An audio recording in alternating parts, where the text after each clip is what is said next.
कालद्वीप के नीलम रेतों की कहानी बहुत समय पहले हिंद महासागर के बीचों बीच एक रहस्यमयी द्वीप था जिसे कालद्वीप कहा जाता था। यह द्वीप अपनी चमचमाती नीली रेत के लिए मशहूर था, जो चांदनी रात में तारे की तरह जगमगाती थी। कहा जाता था कि ये रेत साधारण नहीं, बल्कि एक दिव्य नीलम के टुकड़े हैं जो देवताओं का वरदान थे। मान्यता थी कि जो भी कालद्वीप का दिल पाएगा, उसे पूरे ब्रह्मांड का ज्ञान प्राप्त होगा। इस कहानी की नायिका है मीरा, जो गुजरात की एक युवा नक्शा विशेषज्ञ कार्टोग्राफर थी। मीरा को हमेशा उन जगहों की तलाश रहती थी जो दुनिया के नक्शों में दर्ज नहीं थीं।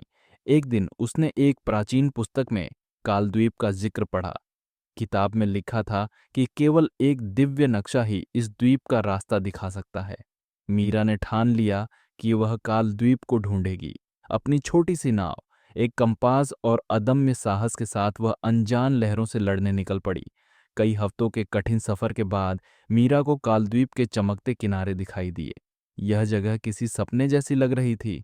ऊंचे ऊंचे बरगद के पेड़ जिनसे नीली रोशनी फूट रही थी, और हवा में एक मधुर धुन गूंज रही थी। रेत ऐसे चमक रही थी जैसे नीलम के मोती धरती पर बिखरे हों। जैसे जैसे मीरा द्वीप के अंदर गई, उसे काल द्वीप के रक्षक मिले। ये तीन प्राणी थे जो पूरी तरह से चमचमाती नीली रेत के बने हुए थे। उन्होंने मीरा को रोका और कहा, यदि तुम कालद्वीप का दिल पाना चाहती हो तो तुम्हें हमारी तीन चुनौतियां पार करनी होंगी। पहला रक्षक एक चमचमाती नदी के किनारे खड़ा था। उसने मीरा से पूछा, मैं दुनिया का बोझ उठा सकता हूँ, फिर भी हवा में उड़ जाता हूँ। मैं कौन हूँ? मीरा ने थोड़ा सोचा और जवाब दिया, एक पंख। रक्षक मुस्कुराया और बोला, अपने विचारों पर विश्वास करो, वही तुम्हारे पंख हैं जो तुम्हें उड़ने की ताकत देते हैं। दूसरा रक्षक एक बरगद के जड़ों से बने पुल के ऊपर खड़ा था। पुल के नीचे एक गहरी चमकती हुई नीली धुंध का कुआं था। चुनौती थी बिना गिरे पुल पार करना। मीरा ने अपनी सांस संभाली, धीरे धीरे कदम बढ़ाए और सुरक्षित पुल पार कर लिया। रक्षक बोला, संतुलन केवल कदमों में नहीं, विचारों और कर्मों में भी होना चाहिए। तीसरा रक्षक एक विशाल बरगद के सामने खड़ा था, जिसके तने में एक गुफा थी। उसने कहा, अगर तुम्हें दिल तक पहुंचना है तो अपने भीतर झांकना होगा। ऐसा क्या है जो तुम्हें पूरा बनाता है? मीरा ने अपनी आंखें बंद कीं और विचार किया। उसने अपनी यात्रा, अपने ज्ञान की प्यास और अनजान सच को खोजने के अपने जुनून को याद किया। उसने कहा, मेरी जिज्ञासा और साहस मुझे पूरा बनाते हैं। रक्षक मुस्कुराया और इशारा किया।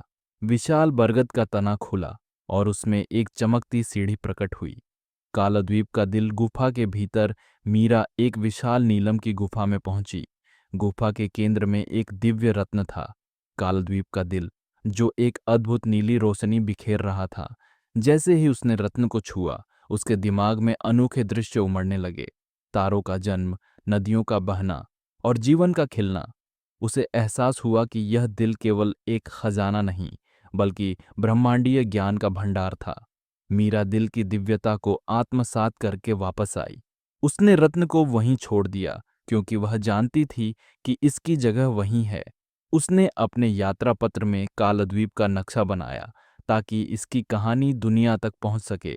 वर्षों बाद भी कालद्वीप को फिर कोई खोज नहीं पाया। ऐसा लगता है कि यह द्वीप केवल उन्हीं के लिए प्रकट होता है जिनके इरादे शुद्ध होते हैं। कालद्वीप का दिल हमें यह सिखाता है कि सबसे बड़ा खजाना हमारे भीतर है, हमारी यात्रा, हमारा साहस और हमारा ज्ञान।